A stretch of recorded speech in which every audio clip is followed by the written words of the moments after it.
hear me? Yeah. Cool. Can you hear me? Yes. Oh man, I woke up at 4:30, and I was in Starbucks at 5 to study. That's early. Yes, and it wasn't even worth it because the exam wasn't even hard. He didn't put a lot of the things he said he was going to on. So. Isn't that lovely? Yes, it is, and he's a very slow grader too. But so I have no idea what I have for the past month and a half or so. Fun. Yes, unfortunately. Love that. But I convinced my Russian language professor to make the exam take home. So that was awesome. Yeah.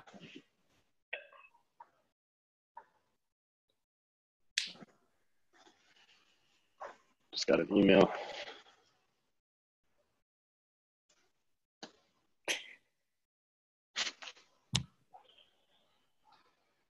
Oh my.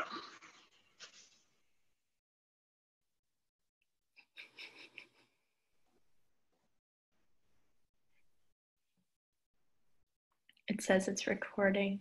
It does, yes.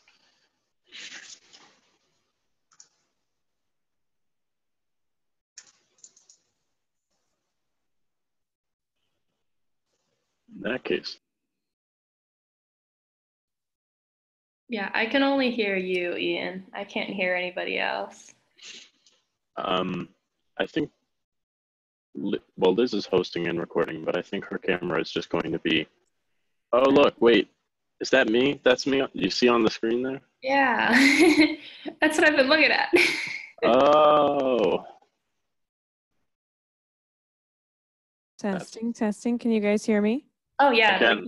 Oh, hooray. Hi, guys. Hello. So I'm Nellie. I'm in place of Liz today. I'm the outreach coordinator here in Ukraine, so you haven't worked with me much. But I'm glad you guys can finally hear me.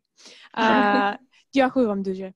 Okay, so you guys have a presentation that you've prepared, yes? Yes, I can pull that up right now. Okay, great. And so you guys worked on this together, right? So you have one presentation?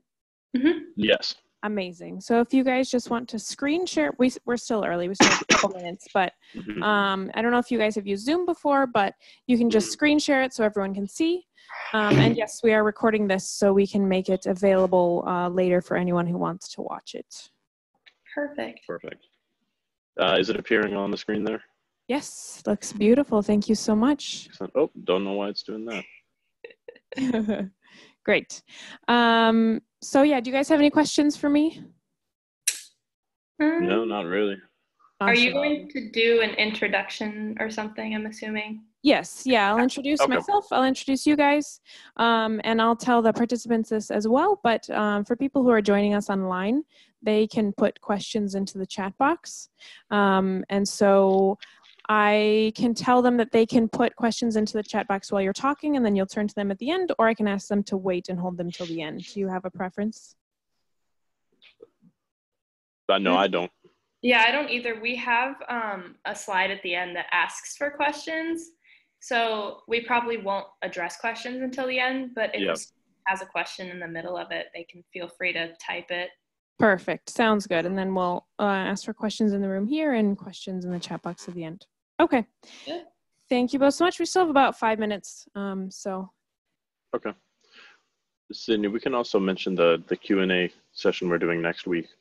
Okay. Sounds good. If they have any questions outside of this presentation scope. Sounds good.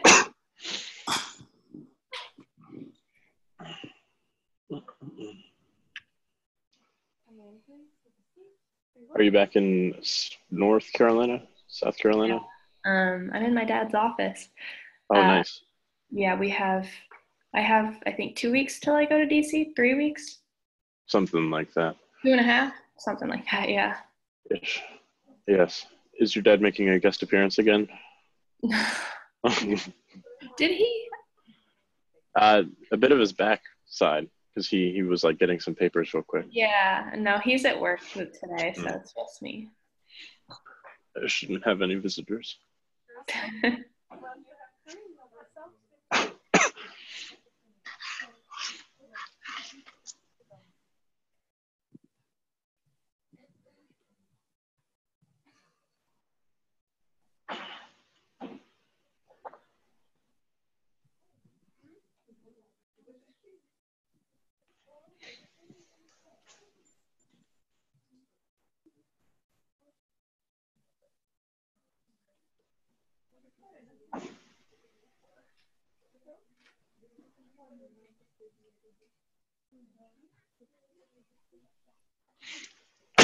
When you screen share, can you see anything? I can see. Yeah, so I see my screen, but then I also on the side I have you, me, and Liz's frame. But Liz's frame is Because in Skype, if you share your screen, it doesn't let you see. Oh yeah, no, I can see questions if I open those up, and so everything that I'm seeing with the Zoom software, no one else can see. Gotcha. Interesting. It's actually pretty cool. I didn't realize how many things. Wait, can you see the bottom of my screen now? Like all my tabs and stuff? I see slide 1. That's it? Yeah, I don't see anything else. Okay, cool. So you don't see like my home button or Internet Explorer or anything like that? Mm-mm. Cool. If I open up the chat though. Yeah, okay.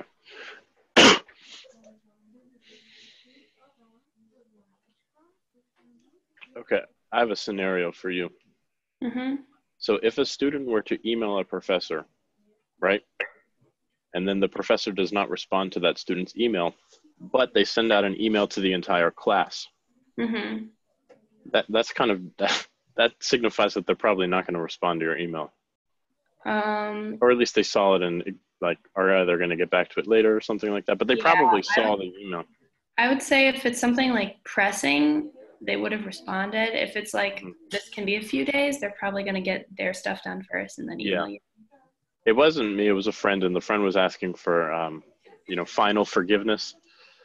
But I helped write the email.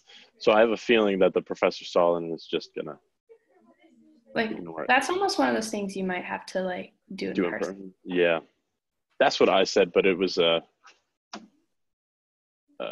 don't know. I've done that twice where I emailed a professor asking why my grade was what it was. But both times it didn't change my grade, so it didn't matter. I got a response, but... That's good. At least you got a response. Oh, man. Go Bucks. Some of my professors don't even have emails. Like they do, but they don't. My Russian professor's not technically, it's like a woman that the school hires to come in. So she has a school email, but I don't even know if she knows how to log into it. I have a professor who he couldn't access, like, we have Carmen, which is on Canvas. Do you have Canvas? So he couldn't. No, but I know what it is. He could not access Canvas because in order to access Canvas, our school put a authentication. You have to get a text message or a call or hit a button on your phone. And he doesn't have a smartphone and he doesn't have a phone at all. He leaves it on West Campus. So he legitimately does not access our Canvas page. Wow. Yeah. At all because he doesn't know how to. I have professors that do that and it's very aggravating. I mean, it didn't really matter because it was a mythology course and we read books in class, so it's we didn't need it. But he was so technologically challenged. He was great though. Yeah, I have professors that just are not. They don't understand computers, and they at this point never will. So your school, how far up in Russian does it go? We have 101, 102, 201, 202. That's it? Yeah. It's not even a program. It's just an elective offered by the language department. I'm surprised.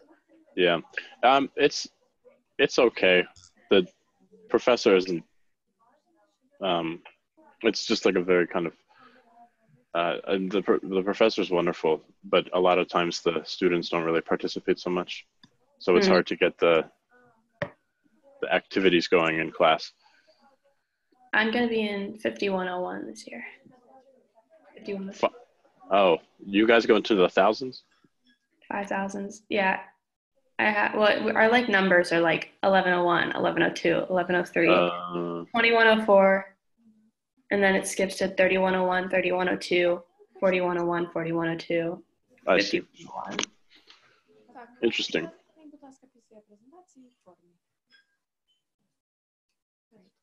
Sydnee, Ian, can you hear me? Yes. Wonderful. Okay.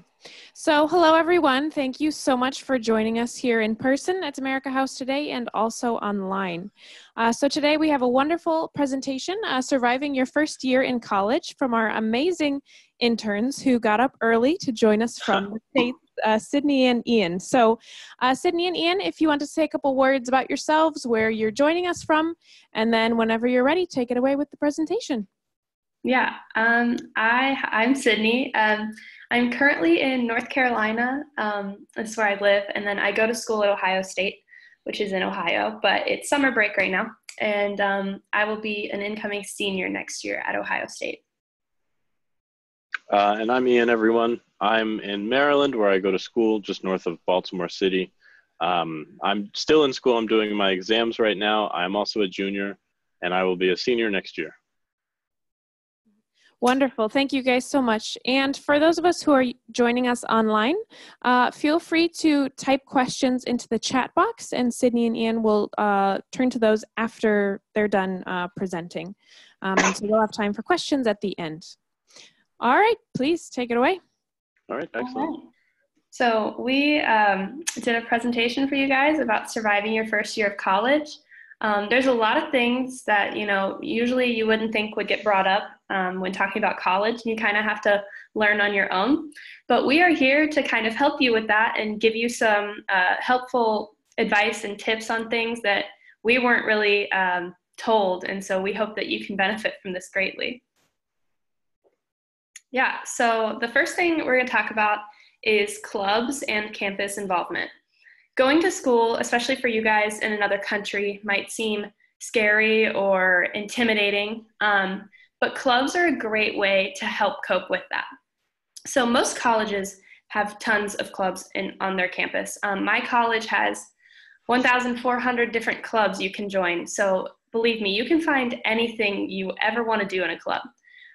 Clubs include student government, Greek life, which is fraternities and sororities. You have recreational and club sports, service clubs, special interest clubs, and different academic clubs. Whatever you're interested in, there will be a club for it on campus. It's a great way to make friends. I'm involved in about 3 different clubs currently.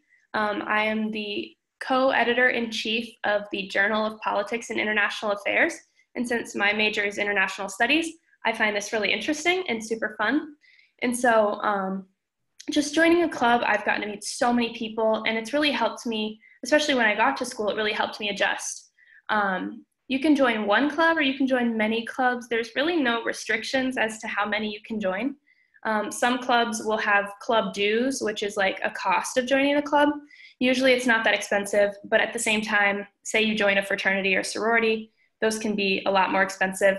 So those are some things to take into consideration. But another thing with clubs, club involvement and even taking a leadership role in your club is super great for your resume and for your skills in general. You'll learn a lot about different responsibilities, leadership, and things like that. And it'll also give you some great experiences, meet new people, and have some great things to write about on scholarship applications or graduate school applications or any other thing.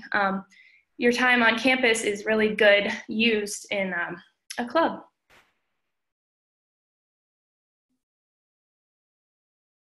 Okay, so Involvement fairs are one of the first things that students do on campus. As you can see, these are pictures of involvement fairs at different schools.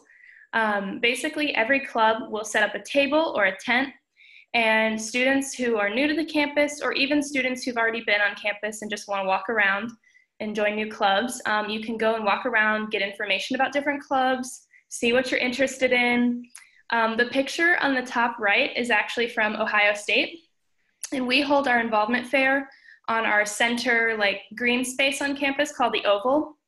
It's one of the largest things on campus all year long because it takes up so much space. But it's a great way to just walk around and kind of see what's out there because, I mean, as a freshman, you have no idea what's going on at school and what you want to get involved in. So this will help you get some great ideas. Okay, so drinking and partying, obviously, as you see in films and in movies, that's a really big part of college life. But it's not always like the movies, but sometimes it is. So it's really important to be cautious. Sorry, you got that, Ian? Okay, but it's really important to just know what everything is before you get involved in it on campus. So there's some key things to remember when you're involving yourself in drinking or partying on campus. You always need to be smart and just use your mind. If you think something's wrong, don't do it. So some like good advice in general is to always stay with your friends. Don't go anywhere alone because it's pretty dangerous if you're drinking and you leave off by yourself. No one knows where you are. Really dangerous. Don't drink and drive. I'll talk about this on the next slide, but this holds a very large penalty. You can go to jail, you can get arrested. A lot of different things can happen if you drink and drive. As well, don't get in the car of someone who has been drinking because it's really dangerous. You can't really drive while impaired. As well, always hold on to your drink. Sometimes, now I've never had an experience like this, but there is a possibility that your drink someone can slip a drug into your drink. And so just be vigilant and make sure you're looking out for yourself. So always hold your drink to yourself.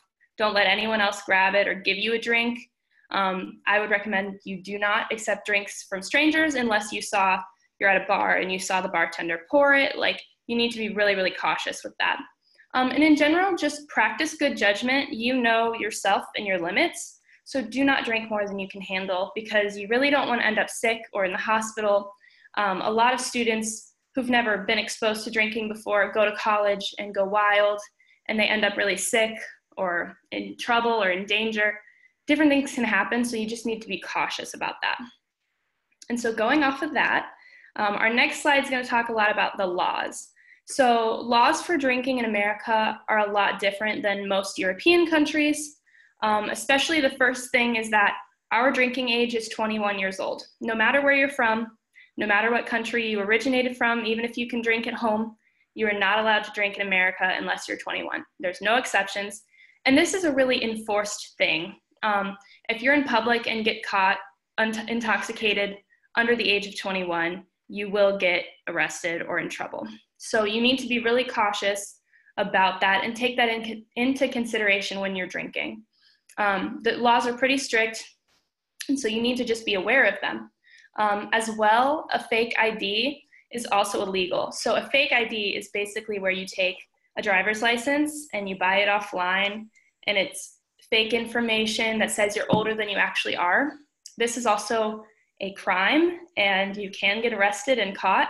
And a lot of schools, the bars, this is more for bar usage if you're going out to like a bar and drinking. A lot of bars are very strict with this, and sometimes we'll have cops on hand to arrest people who do this. So you really need to know that you should probably not do one. Even if you have one in your possession and weren't using it to go to a bar, if you get caught with a fake ID, it is punishable by the law. Mm-hmm. And can I say something real quick about fake IDs? So fake IDs are a lot more serious than being caught drinking underage, because it's a falsification of a government identification card. And that carries a lot of repercussions, not only for students like me who are American citizens, but also especially if you are an international student here on a visa. So fake IDs are never a good idea. That's definitely something you do not want to get involved with. No. Yeah, especially since most of them are made very shady, illegally, like in China, and they're shipped to America. It's just not a good idea. Another thing that you might not consider as a big deal, but providing alcohol to minors. So say you have a friend who's under 21 who asks you to go buy their alcohol. Well, you are liable for anything that happens to them while they're drunk. So say they end up in the hospital and the hospital asks them, where did you get the alcohol? And they point fingers at you, you're going to get arrested. You're going to get in trouble for that. And so it's just better off if you just do not provide any alcohol to anyone underage, because these things are really, strict, and it is very dangerous. Again, buying alcohol from a store underage, another thing you got to be aware of. From my understanding, in other countries, it might not be a big deal. They don't care. They let you buy it, whatever. But in America, there's no way around, you can't buy alcohol underage from a store. If you present a fake ID, usually they'll know it's fake because they'll scan the ID, and then you'll be in trouble. So pretty much just don't do that. As well, I said earlier about going to bars underage. If you go to a bar underage with a fake ID, it's dangerous because of the fake ID, but even trying to get in underage, you'll most likely just be turned away and told no. And then I mentioned drinking and driving. So it's really dangerous. Obviously, many people die drinking and driving every year. And in America, it's a really serious punishment to have a DUI on your license. And the laws vary case to case, state by state, but pretty much you could look at some really large jail time, especially if someone else is injured. So you want to be careful to just, avoid things use your judgment and avoid things that is not right. And so for you guys as international students, I think it's really important that you inform yourself of kind of all major US laws and state laws for the state you will be attending school in.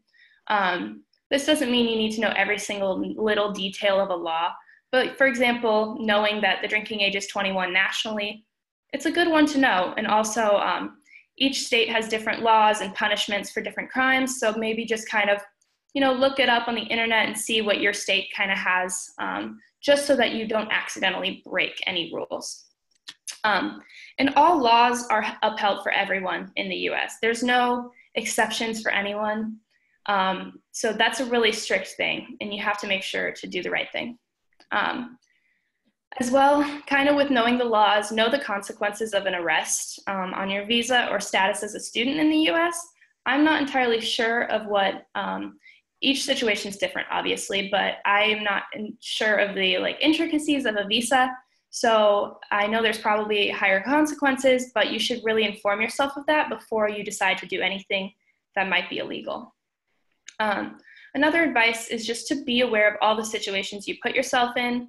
If you're with friends and they're doing drugs and you're like, whoa, I probably shouldn't be around this, you should probably not be around that. Just make good judgment. You know better than anyone else yourself, so just do the right thing. Another thing is that marijuana is legal in some states, but nationally it is still illegal.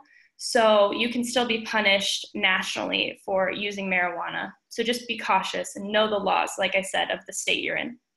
And if you're ever unsure about anything, any laws, you can always ask someone on campus, like an advisor or the International Student Office, stuff like that. They will obviously give you help and advice on anything you could ever need. Just again, be sure to make good decisions, be smart, and just think about your future. You don't want to have something on your record that says you were drinking and driving in America. That might look poorly on you in the future if you try to come to America again for a job.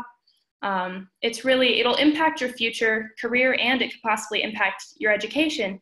So you just want to be really cautious with what you do.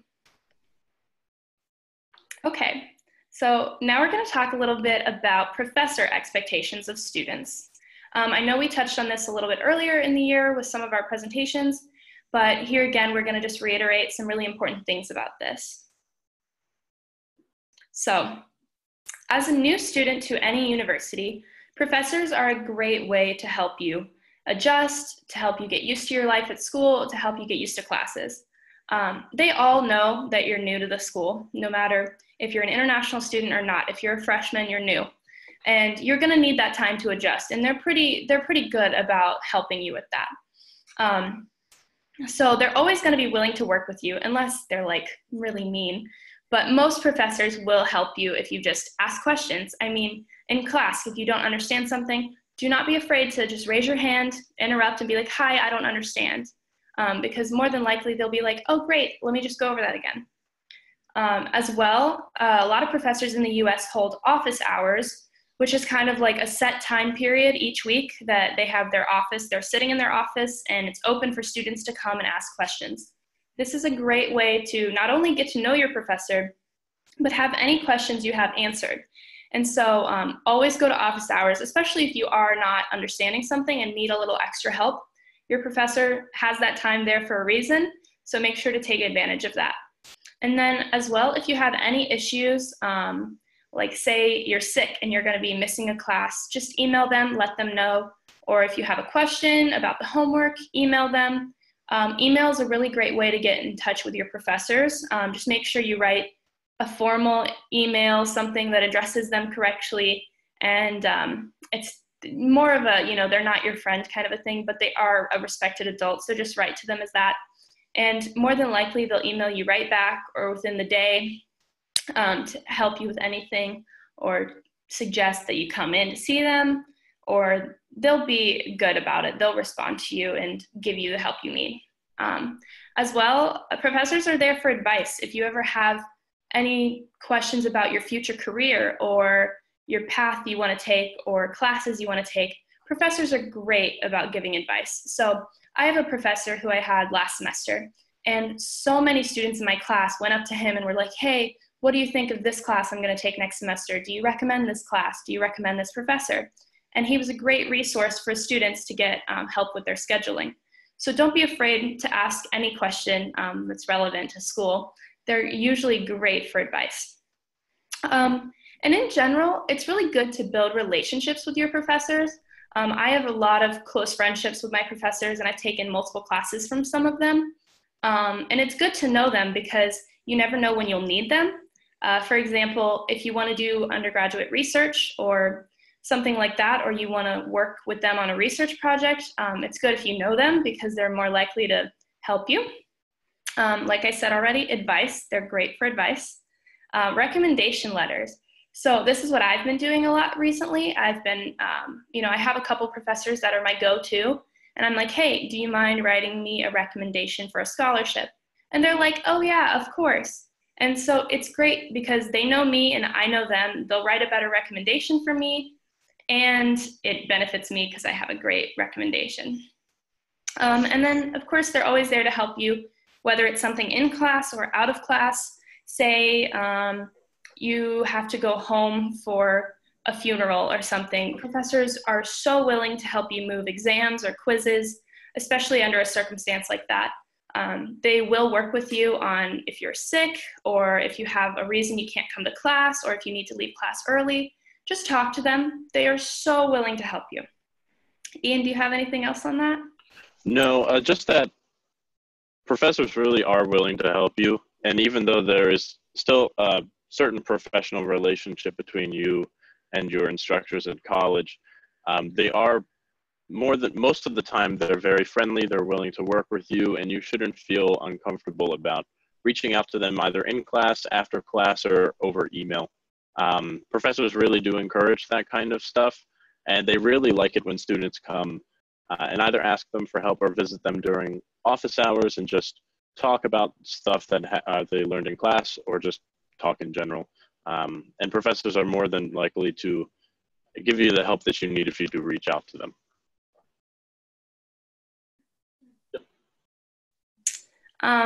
But going off of that, professors do have expectations of students, and this is important to know coming in so that you don't accidentally do the wrong thing. In America, students are expected to do their homework prior to each class, and this includes readings. So say a professor assigns something Tuesday for Thursday's class, you have to have it read by Thursday's class because most likely they'll go over it in class. So it's really important to have the homework done so you understand. As well, deadlines are very final in America. Sometimes a professor can be flexible, but they'll let you know. More than anything, just know that most deadlines are final. Points will be taken off your grade if you're late with a project, or sometimes professors will just give you a 0, which is not what you want. So you want to make sure you have everything in on time. Know all your deadlines. And usually professors will give you a syllabus at the beginning of the semester, which is like a guideline to how the semester is going to go, and it'll have all the important dates and everything you need to know.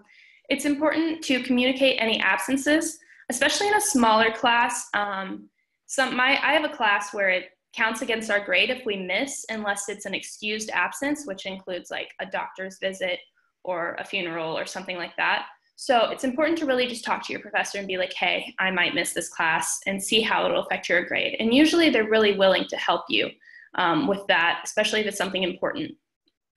Ask for help if you need to. That's what they're there for, and they expect you to ask for help.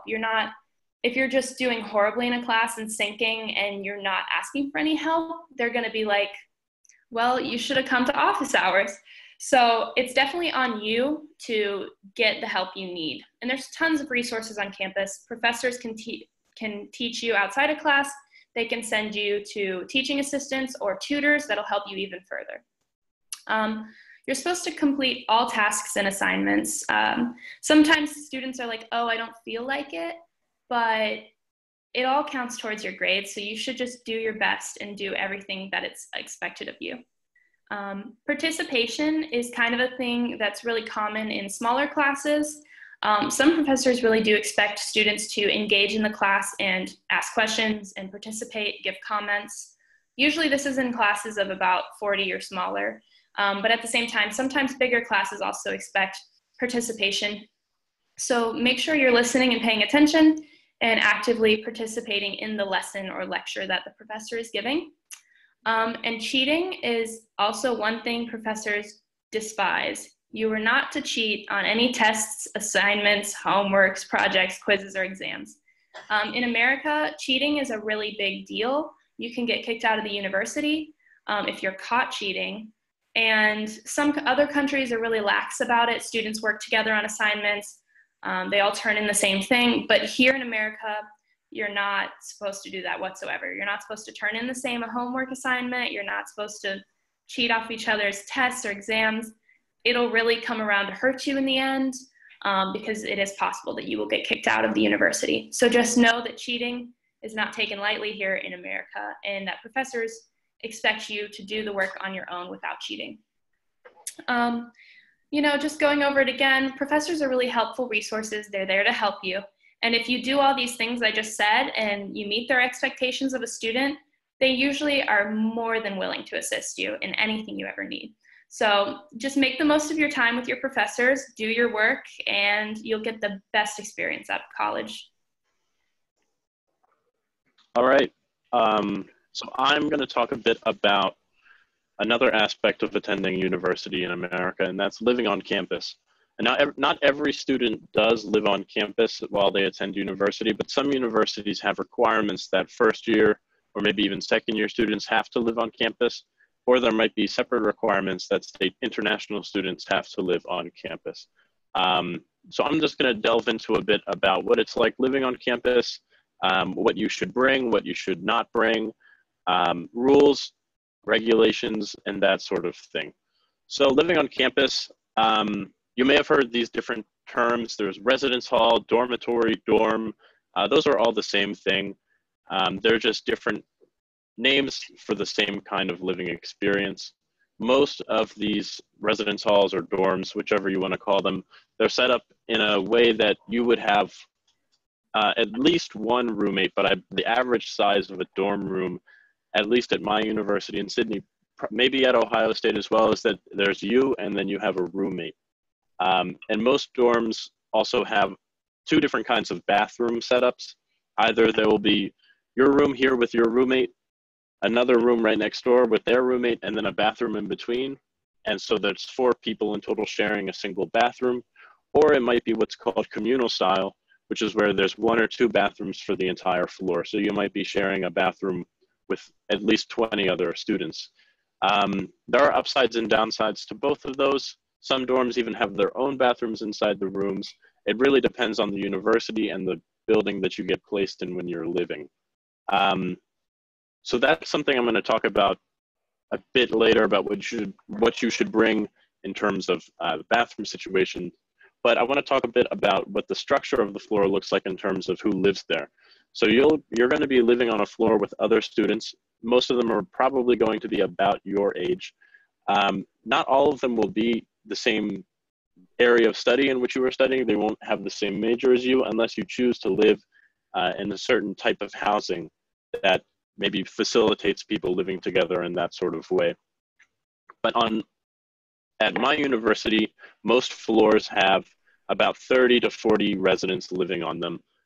So there's about 20 rooms with 40 or so students living there, and then at least one resident assistant. So I'm a resident assistant on my campus. I live in my room on my floor, and I help facilitate community.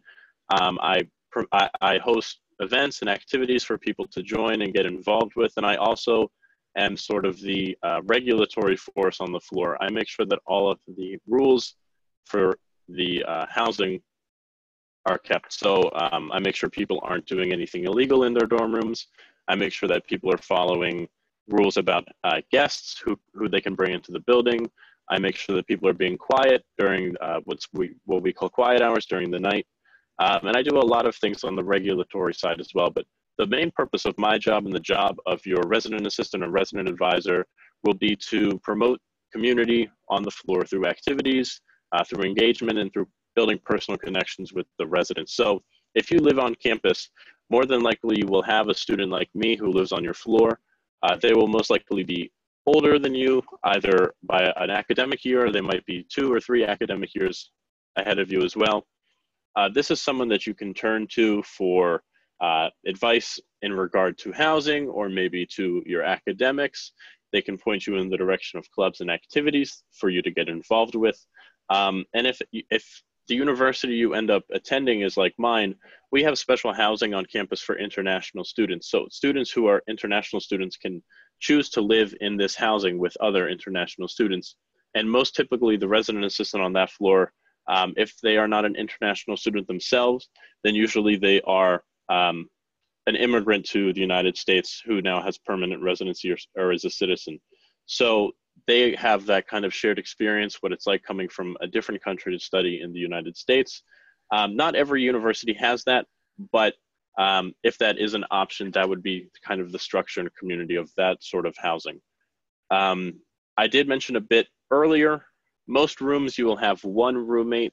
Some rooms have 2 or maybe even 3, but generally speaking, the layout is that there's a single room with beds for each roommate. They may be bunk beds, they may be single beds. It really depends on the university and the building that you get placed in. But choosing the roommate, there are 2 options. The first and most common is that people select a random roommate so that the university picks who you're going to be living with.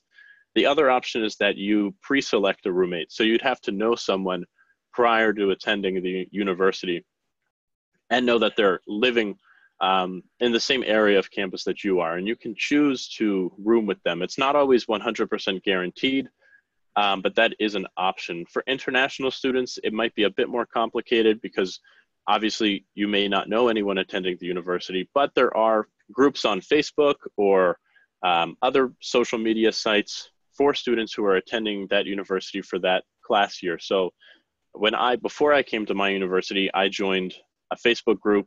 It was called Towson University Class of 2020. And through there, a lot of people were saying, oh, does anyone want to be my roommate? Does anyone want to, live together? So people were able to meet each other online and then choose to live with each other before the school year started. From my experience as a resident assistant, I oftentimes find that people who get placed randomly together have a better roommate relationship than people who choose to live together. This is especially true for American students if they knew each other in high school prior to coming to college. But for international students, obviously you may not be going to school with someone you went to high school or university with in Ukraine. So doing a random roommate selection would be probably the most likely situation, but it's not a bad situation to be in. So when you do get to your dorm room, there are things that the university typically provides for the students. More than likely, you will have a bed frame and a mattress provided to you, so you don't need to bring a bed with you to America. You will have a closet or a dresser drawer, someplace to put your clothes. Pretty much every student in every dorm is guaranteed some sort of storage space for their clothes and for items that they choose to bring. It just might not be a whole lot of storage. So you may want to look up the different resident halls on campus before you move in, just so you can get a feel of what your dorm space will look like. And now a lot of universities, not all of them, but I feel most do provide a small refrigerator and microwave. Some schools require students to bring it on their own, but I don't think that really happens that much. Sydney, were you provided a microwave and refrigerator? Yes. Yeah, I was as well. So I know a few schools around me that don't, but majority of schools in America do provide a refrigerator and a microwave. And lastly, the most common thing provided is a desk for you to do your work. So every person living in the room will get their own drawer or closet, get their own bed and mattress, get their own desk, and typically the entire room shares the refrigerator and microwave. What is not provided by the university is pretty much everything else. So I'm going to talk on the next slide about what you can bring and what you should probably buy here in America, just to limit the amount of things that you have to take with you internationally, because that can get very expensive. And I also want to give you a good idea of what I brought to school with me that I probably either wouldn't bring. When I moved in the first time my freshman year, things that I did bring with me and things that I didn't bring with me, what I wish I brought with me and what I wish I kept home. So what you should bring with you is as little as possible. This is mainly specifically for you as international students, because in the US you can buy things very cheaply, and there's a lot of accessible stores for you to buy the things that you would need for a dorm room in college. Around September, August, when school starts, most big stores in the US have sales targeted directly towards college students. And you see advertisements on TV, on the radio, everywhere, stores like Walmart or Target that are just advertising all these sales for furniture, for toiletries, for any kind of personal items that a student may want to bring. So it would end up being cheaper for you to buy things like toothpaste and toothbrush, your blankets, pillowcases, things like that. It might be cheaper for you to buy those in the US rather than shipping them over with you from Ukraine. You can bring your bed sheets if you have bed sheets that you really like. You bring extra clothes. But other than that, books are small personal items that you want to take with you. But I would focus a lot on making sure you don't have to pay a large price for international transit, because that can get very expensive very quickly. Don't pack, a couch. Don't buy a couch in Ukraine and ship that over to the US, because that would cost a lot of money. I bought a couch for my dorm room here in America, and it ended up being really cheap, and it was easy to get here because I just drove and then picked it up and brought it back to my dorm room rather than having it shipped via airplane here. So when you do go to these stores, you can buy things like electronics if you want to have a TV in your room. Tapestries are a common thing. This picture here in the bottom doesn't have one, but just things to take up the wall space. You can buy extra clothes, fans if you need fans for your dorm room. Things of that nature are fairly cheap and very common here in the US. So it would be smarter from a monetary standpoint to buy them here rather than ship them. Sydney, do you have anything about what you brought? Yeah, I was just going to add also, if you get to school, you meet your roommate and you guys want to agree to buy certain things for the room, it's also a good way to save money. For example, me and my roommates both shared the cost of a rug, because after the year we threw out the rug anyways because it was gross. But it became a lot cheaper when we both bought it. Or curtains, or literally anything you will be sharing. It might be good. We had our own bathroom, so we bought a shower curtain and a bath mat for the floor. That's kind of stuff we shared the price of, and then we just threw out at the end because a lot of it gets really gross after a year. But also I would just make sure, when you go to buy things, make sure you ask yourself, am I really going to use this? Yes. For example, I had a desk lamp. I've never used it. I didn't even put a light bulb in it. I didn't use it once. So that was kind of like really pointless for me. So if you know you're not going to sit at your desk ever, don't bother buying a desk lamp. And there's a lot of things I just ended up spending a lot of money on, and now all that stuff sits in like a cabinet somewhere. So just be smart about your purchases. And also, it's one thing to consider, at the end of the year, you're an international student. If you're going to go back to Ukraine for the summer, where are you going to put your stuff? So you want to think about that, because I know a lot of international students at my school, they will rent storage lockers off campus, or there's a service that'll pick up boxes of your stuff and store it for the summer, but that also costs money. So just kind of be aware of, you know, the costs that will come with purchasing a lot of things and then having to store it at the end of the year. Yeah, that's definitely a good point. And actually, Sydnee, it's funny you say that, because at my desk right here, I have a desk lamp that doesn't have a light bulb in it. That's a purchase I made that I don't really know why I bought it. I never use it, but it just takes up space now. And I see every year, myself, I brought, I only brought one pillow with me when I first moved in my freshman year, my first year of school. And I quickly realized that I would like to have more than just one pillow. But it was unfortunate for me because there was no way for me to get one. And I bought a nice chair for my dorm room as well. I still have it, but it takes up space and I never sit on it because I also have a couch. So I got these things that I don't quite really need, and they do take up space. And it's lucky for me that I can drive back to my home at the end of the year, and it's easy for me to take my things with me. But like Sydnee said, since you will be international students, you'll have to figure out where you want to keep all of that stuff when you go home for the summer breaks. So just keep that in mind with you when you're planning on buying things for college. There's a lot of pictures, or in movies, you see dorm rooms that are really elaborately decorated. They're big rooms. They have a lot of stuff in it. But the typical dorm room is not small, but it's fairly cozy, and there's really not a whole lot of space nor reason for you to bring a lot of items with you. So just keep that in mind. And also, if you are sharing a bathroom, like Sydnee said, you can split the cost of things like toilet paper or soap with your roommate. I did that my freshman year because I shared my bathroom with 3 other people, and we took turns providing things like toilet paper or hand soap. But now that I have my own bathroom, I have to provide that all for myself. So it's I didn't have to buy as many things for the bathroom as I do now. So I'm going to talk a bit about the move-in process, and there's also a video that someone at my school recorded of the move-in process at my dorm at the beginning of this academic year, which I will show you all. Okay, cool, it's not going to play. So the move-in process, typically schools try to make it as organized as possible.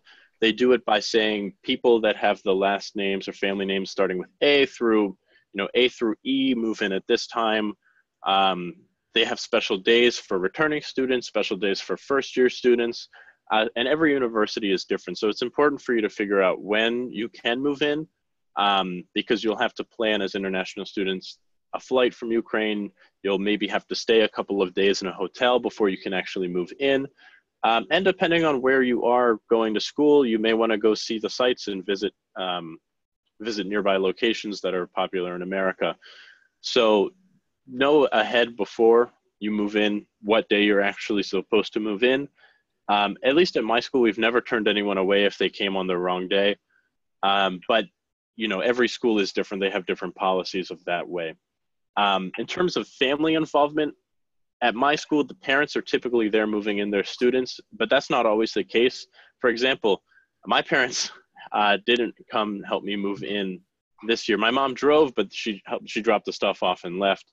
And a lot of times parents either don't come at all, or it's maybe just one parent, or maybe it's the other members of the family that come and help. So if you are moving in, and especially as an international student, it can be hard to get everyone able to come and move in. Don't feel like you have to have your whole family there. There's nothing wrong with moving in by yourself, or with just friends or people that you meet. And there's always going to be people there, the resident assistants or other staff, whose purpose is to help you move in. So you will be able to move your things in even if you don't bring a whole lot of people with you, because that can be a problem too. And during the move-in process, it's always a good time to meet the people in your community while everyone's setting up their rooms. Typically, I go around and I introduce myself, but also that's a time when students kind of hang out in the common areas, they get to know each other. And there's a lot of activities during those first couple of days when people are moving in, just to make sure everyone gets to know each other. This is my dorm. I'm gonna play this video right now. I believe it should just open up straight, but if not, please bear with me while I get this video going. Okay, perfect.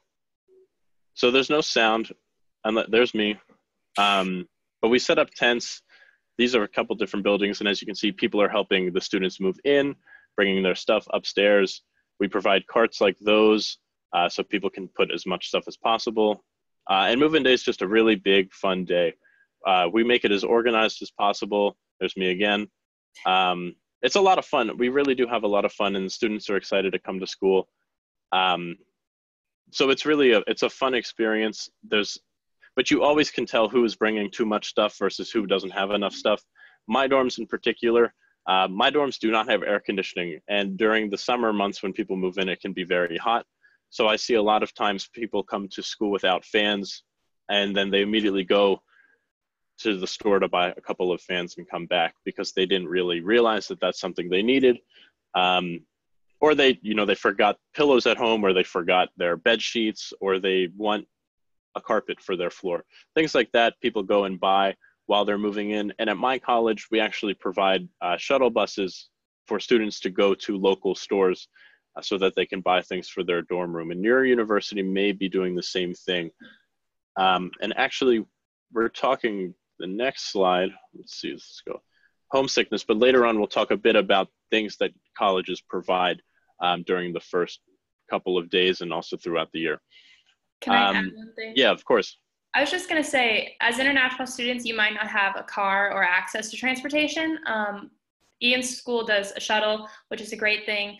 My school on the first few days will actually have a store come to campus, and you can buy stuff right outside of your dorm.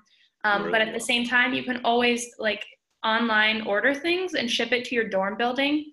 Every single student gets an address and a mailbox, and my dorm buildings had front desks. And so when packages came in, they would just send us an email when it was in, and you go pick up your package, no matter how big, no matter how small. You can order pretty much anything to your dorm. Mm-hmm. Yeah, and that's a good point as well. You may not have all of that space like in a car or a bus to help you bring your stuff as well. So that's why it's a good idea to bring as little as possible and then buy stuff once you get there.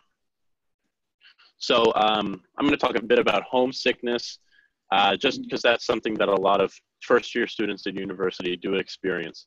So first off, homesickness is absolutely normal. I was homesick when I first moved into school because I had never been away from home for that long. Most students are. Everyone experiences it to a different degree, but there's nothing to be ashamed of for being homesick. It doesn't make you any less, of a student ready for school. It doesn't mean anything. It's a perfectly normal thing to experience. And especially if you are far from home. I live 50 minutes away from my house, but I still felt homesick, as did a lot of my friends and peers here at school. But especially if you are an international student from Ukraine, for example, it's a big difference from what you were used to at home. It's a culture shock. So it's completely normal to feel homesick or confused or just lost about everything that's going on. There are different ways of dealing with homesickness. The one biggest way is time. You will get over it eventually. And that's for, a lot of different reasons. Biggest one is that you'll get involved with campus. Your classes will start. You will join clubs or organizations, and those will provide distractions from you and help you get acclimated and situated in your new university environment. So homesickness is something that you may experience at the beginning, but it's something that'll definitely dissipate as the semester goes on. Something that I was always growing up and traveling or even in college, at first limiting your contact with home may help you with dealing with homesickness. If you're calling home every night or video chatting with your friends or family, it'll keep on reminding you of home, and it'll slow down the acclimating process of you getting used to being at college. There's nothing wrong with calling home. In fact, I'm sure your parents will probably want you to call home and or at least talk to them. But maybe limiting it or making it only like doing it on occasion will help at first with the homesickness. I'm not saying never to talk to your parents again once you come to the US to study. And any parents out there listening, that's not what I'm telling these students to do. But definitely maybe limiting it at first. And of course, talking to someone too. When you move into school, you'll have a roommate. And your roommate, whether or not they admit it, they may be experiencing the exact same thing. You'll have your resident assistant, someone like me, on your floor. And you'll have students in your classes. You'll have professors, plenty of people who would be more than happy to talk to you about how you're feeling. And we're talking about campus resources a bit later on, but we do talk about some of the mental health or just health organizations available on campus. And those are places that you can go and talk to as well. But if you just talk to people about how you're feeling, you'll realize that a lot of students are feeling the exact same way. I was homesick when I first moved into school, and I moved in early because I was in the marching band. So I had no one else on my floor except for my RA. And I wish I had talked to him about it at the time because I felt alone because no one else was on my floor. I was literally the only person. So I definitely felt, and I was perplexed. I was disoriented. I was in a completely new environment. But if I had talked to someone, I would have gotten over it a lot quicker. But I was also distracted every day with my musical rehearsals and things of that nature. So I got over it fairly quickly, and you will as well. It's completely normal when you first move in. Don't be ashamed of it. Everyone is homesick at some point in college, and it'll get better as the semester goes on. Sydney, do you have anything about that? Yeah, I live about 7.5, 8 hours away from my school. I never got homesick just because I wanted to go to school so bad. But like, I still talk to my dad every single day. Like, I call him when I'm just walking back from class or whatever. I don't see my parents for probably like 5 or 6 months at a time. But there's so many like technologies nowadays. You can still talk to them. It's perfectly fine. I love school, so that's why I don't get homesick. I love school too, and my summer break's coming up, and if I didn't have things to do over the summer break, I'd be kind of dreading being so bored at home because being at school, there's so much to do and so much to learn about. But even though I'm close, you know, I was so close I could go home for the weekends too. But even though that was a reality, I still got a little bit homesick as well. But everyone experiences it differently. Some people don't experience it at all. But it's a completely normal thing. So don't feel ashamed about it if it does happen. Next up, I'm going to be talking a bit about campus culture. Sydney already touched on kind of the partying aspect, because that is something that in the movies about American schools, that's something that is always center point. But that's really not that's not the only thing that goes on campus. And in fact, it's actually a pretty small part of what happens in most colleges. So probably one of the biggest things actually at colleges such as Sydney's, Sydney goes to Ohio State, which is one of the biggest schools in the country. But there's a lot of campus sponsored activities, concerts, clubs, fairs, free food, stuff like that nature. You saw the pictures of Sydney's involvement fair and the involvement fair at other schools. My school has an involvement fair similar to that one, not quite as many people. But, you know, there's still a lot that the campus sponsors to do on campus. And especially during the first month of school, the first couple of weeks, there'll be buses to stores. There'll be different activities where you can win prizes, win things for your dorm, win money, a lot going on. But especially at the beginning of the year, there's also student organizations that are run by students. There's academic ones. For example, I'm in the History Honor Society Phi Alpha Theta on my campus. There's social organizations. And then there's the Greek organizations. And you may know a bit about Greek organizations. You may have read about them. You may have seen them in movies. But typically they're gender exclusive organizations.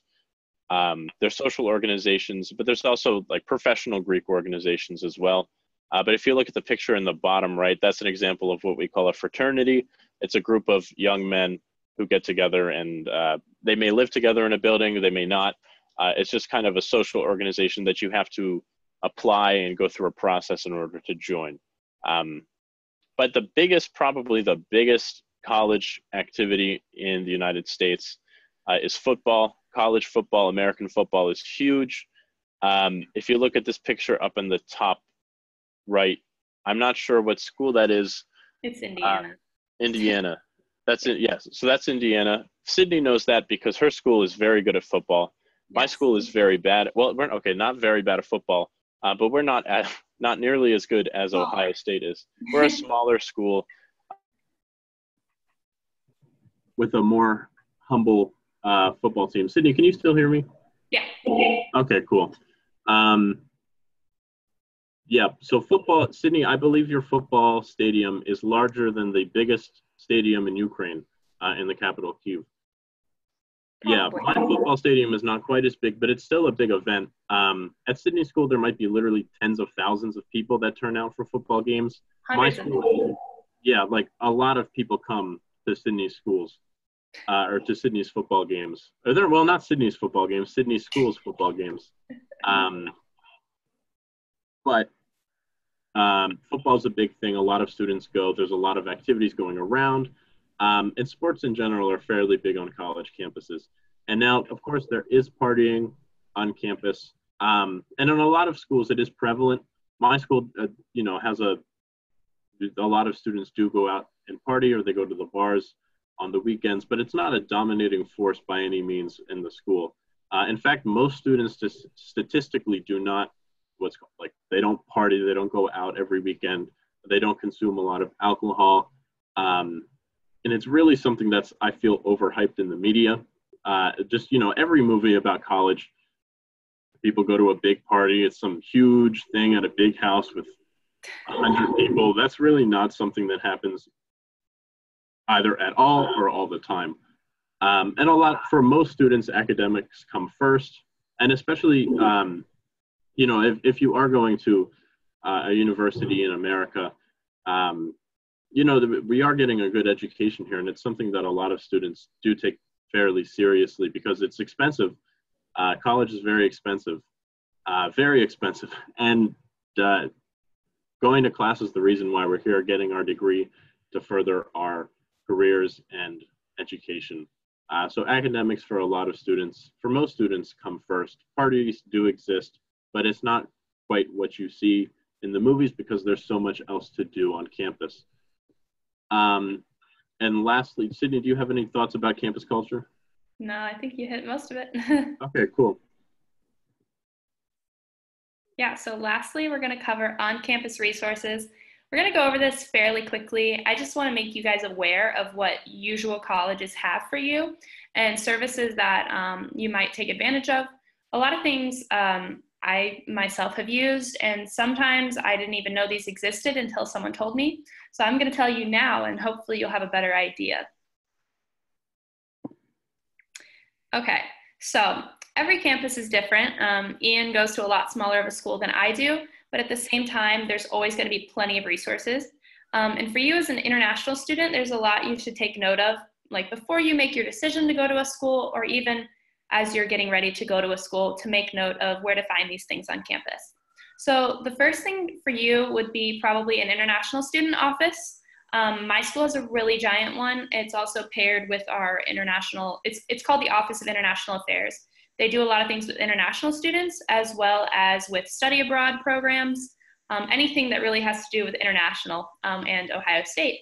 So they're very useful. They have people who speak different languages. They can help you with your visa. They can help you with anything you need as it pertains to you being an international student. They have expertise in all that. So it's a great resource for you. You probably will obviously already be aware of that office as you come to the school, but just make sure you know that they're always there to help you with anything you might need. Different things as well to be aware of. There's a writing center on most campuses. They help you with your academic writing and essays and whatnot. So if you're not necessarily sure how to do essays in an American style, or you're not sure about cheating or plagiarizing, it's a good place to go. They can read over your writing, they can give you tips, and they can make you a better writer. As well, there's scholarship offices. Scholarship offices help you identify opportunities to get more scholarship money, whether this be, a Fulbright scholarship or different things like that. The scholarship office is where you're going to go if you're like, hey, is there any way I can find more money? I've been working with my scholarship office recently, and our scholarship office is one guy, but he's really good and he's very helpful. There's also medical services on every campus. There's usually an office, like a doctor's office for students to get medical services. And on my campus, there's even a really big hospital. That's because we also have a medical school attached to my campus, and we do a lot of cancer research on my campus. However, some smaller schools might not necessarily have a hospital, but they do have deep enough like medical services. Ian, do you have any comment on that on your campus? Yeah, so we don't have a hospital, or it's not even really a doctor's office as much as it is a medical clinic. I believe there's 1 or 2 doctors who actually work there most days, but otherwise it would be a registered nurse or a sort of like a health volunteer. They can do prescriptions for medical purposes, but any serious medical emergency or any medical need, luckily we actually are right next to our campus is a hospital. So if there is anything serious, they send students over to the hospital there. Yeah, my campus, our like medical services office, our wellness center has, I would say probably 40 doctors or more, and they cover literally anything you could ever need in the medical services. We also have an eye doctor on campus at the School of Ophthalmology. We have a dental school on campus. So you have just about everything at my school. So just be aware of those things. They are there for you if you ever need them. Also, you have the resource of student safety. Student safety can be a police force or, on-campus officers, as well as security guards. My campus has an actual Department of Student Safety, and it has some student workers, it has like police workers, a bunch of different things to make sure students are safe. So if you ever have questions about, like maybe a question about laws, that'd be a great place to go.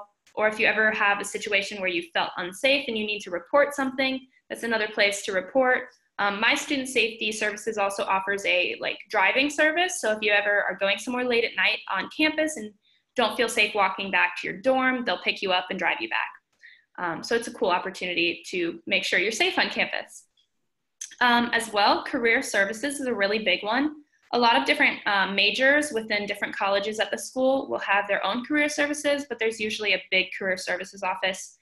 They can help you locate jobs or internships, or even help you write a resume. It's a great service to take advantage of.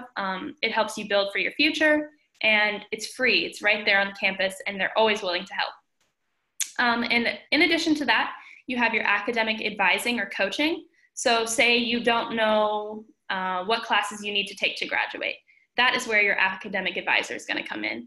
They can tell you what you need to take. They can talk to you about adding another major. They can talk to you about doing research or doing a study abroad. They can talk to you about anything that has to do with your academic career while at the university. I visit my academic advisor, I think every semester before I schedule for classes, because I want to make sure I'm on the right track and get the right classes and the approval needed to graduate. And she's great, love her. And then the last one is also kind of going off of medical services. You have counseling and mental health services on a lot of campuses. Most campuses have at least counseling, and then in addition to that, some campuses will have more specific mental health services. So if you're ever feeling upset or down, or you have depression or anything of concern in your mental health, they are a resource for you to go to on campus. Most campuses have these because it is such an important thing, and students really do sometimes have a lot of issues when it comes to college. They're away for the first time, they're overwhelmed in their studies, and these services are great for you to use if you ever have any problems like that. And so these are just some things to be aware of. There's a lot of other resources as well. Every school is different, so I couldn't speak to all of them, but these are pretty much the common, most seen resources on campus. Yeah. All right, so that was our presentation. So if anyone online wants to ask questions in the chat, go ahead, and we can take some questions in person as well. Awesome. Thank you so much, Ian and Sydnee, for such a comprehensive presentation. You guys covered so much ground. So yeah, like they said, if you're joining us online, please go ahead and type your questions in the chat box. And if there are any questions in the room, you can ask Ian or Sydnee.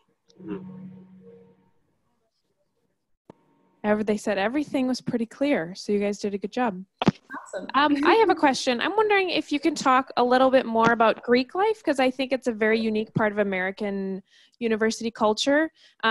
So what are sort of the advantages of fraternities and sororities, and what makes them different from other campus organizations? Yeah. Okay, so fraternities are what you would call an all-male organization, and sororities are the female version of that.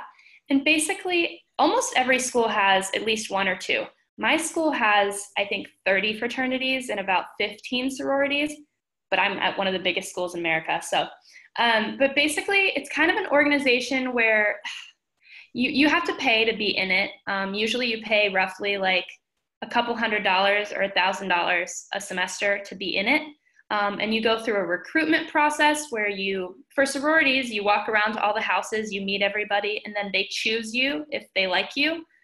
Same with fraternities, the guys will go over to the houses, kind of see what house they like, and then you have to be formally invited to join them. But it's different between fraternities and sororities. So both of them have a service component. For example, each sorority or fraternity has a cause that they do philanthropy for. So they'll do different events throughout the year to raise money for a certain cause, like diabetes or breast cancer or things like that. Each sorority and fraternity has their specific cause. And so that's one component of what they do. Fraternities are notoriously known for partying.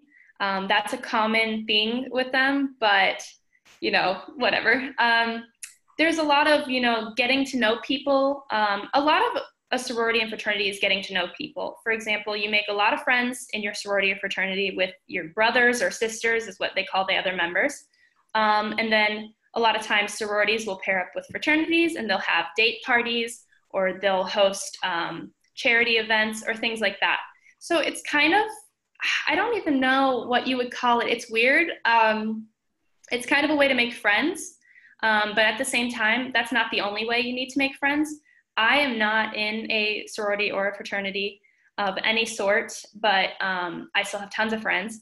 And my roommate is in a business fraternity, and she does stuff relating to her major, which is business. But there's also the social fraternities. Anyone can join of any major. You can kind of just get to know other people, and then you're like hooked for life with your brotherhood or sisterhood. Yeah, and there's usually an off-campus house that your fraternity or sorority will have. At my campus, all of them have houses, and so they'll host weekly meetings there. Some people live there. It's kind of a weird concept, and now that I've been asked to explain it, it sounds really odd, but you kind of almost have to just see for yourself if it's something you'd be interested in. For me, I definitely would not enjoy that, but some people love it, so it's kind of up to you. Ian, do you have anything?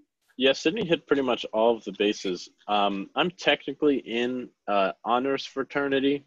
The history, like the National History Honor Society, has what's called Greek letters. So our letters are Phi, Alpha, Theta. So in technically that way, we are a Greek organization, but we're not affiliated with any of like the Greek councils or whatever they call it.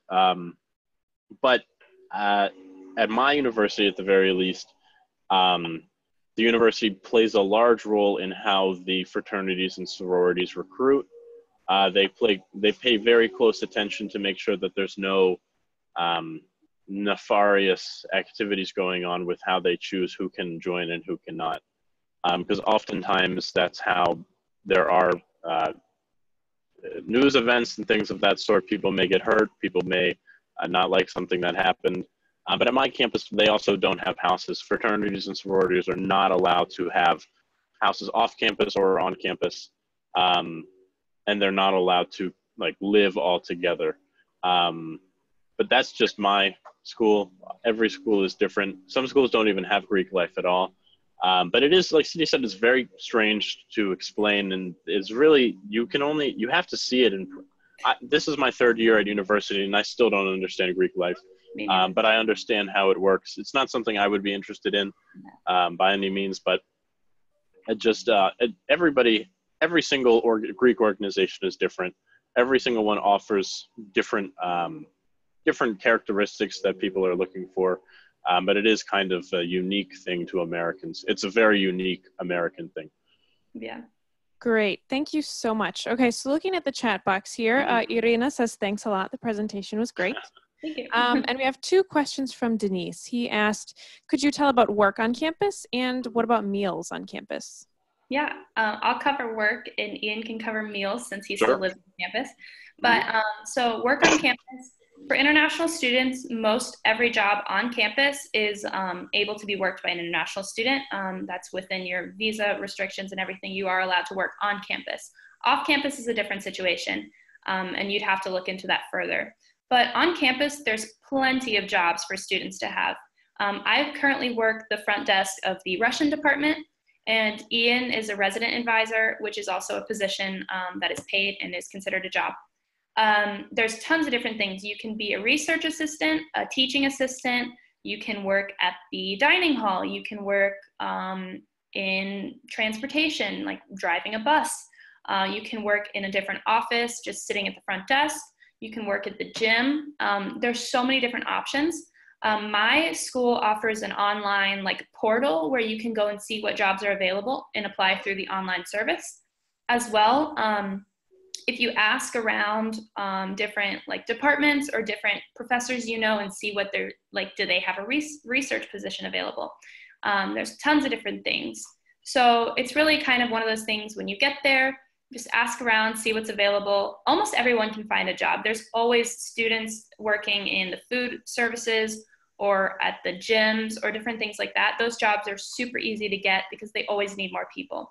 So yeah, working on campus is definitely doable as a student. I work about 8 hours a week and I take 15 credit hours. So I'm by no means overwhelmed in my schoolwork. I still get everything done and I still make money. So it's a great opportunity to make some extra money on campus and also, get your stuff done as well, because it doesn't always have to be a full-time position. So yeah. Mm-hmm. And Ian, do you have anything else on that? No, not so much, other than that there are a whole lot of positions available on college campuses for students to work. They're very flexible around schedules. The pay varies based on school and which state you are in, but more than likely there will be a lot of positions open for you to apply to. In regard to meals, so the way meals work on my campus, every college campus is going to have some place where students can go get food, whether that's a dining hall that's kind of buffet style, or whether that's more a la carte places where you can pop in and get things to go. Every school has at least one place for students to eat. So the way meals work on my campus, you pay a flat rate. I believe it's, for my job, actually, I get my meals for free. So I'm not sure the price of the meals, but I believe it's about $3,500. And you get what's called meals. Literally, you get one meal. You get 2 meals per day on the most basic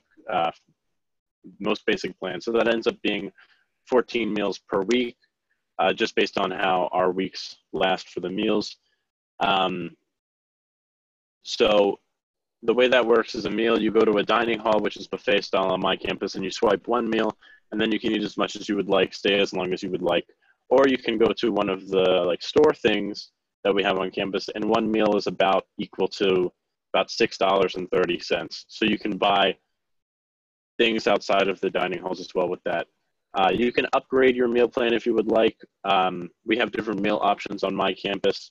We also have points. Every semester you get $50 worth of points. So if you buy something that, say, this water bottle is $8, it's probably about $4 actually at my campus.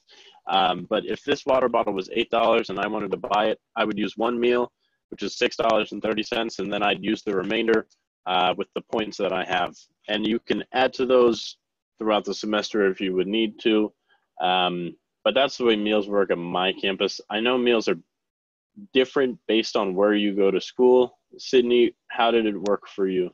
Yeah, so mine's I have a lot more options to eat on campus. So we have 3 main dining halls. And so we have 3 main dining halls and then a ton of coffee shops and stores and different cafes in different buildings. And so there's 3 different meal plans. There's the unlimited, which gives you unlimited swipes into the 3 dining halls, but you can't purchase coffee or anything from the cafes. And then there's the 10 and the 14. So you get 10 swipes a week or 14 swipes a week.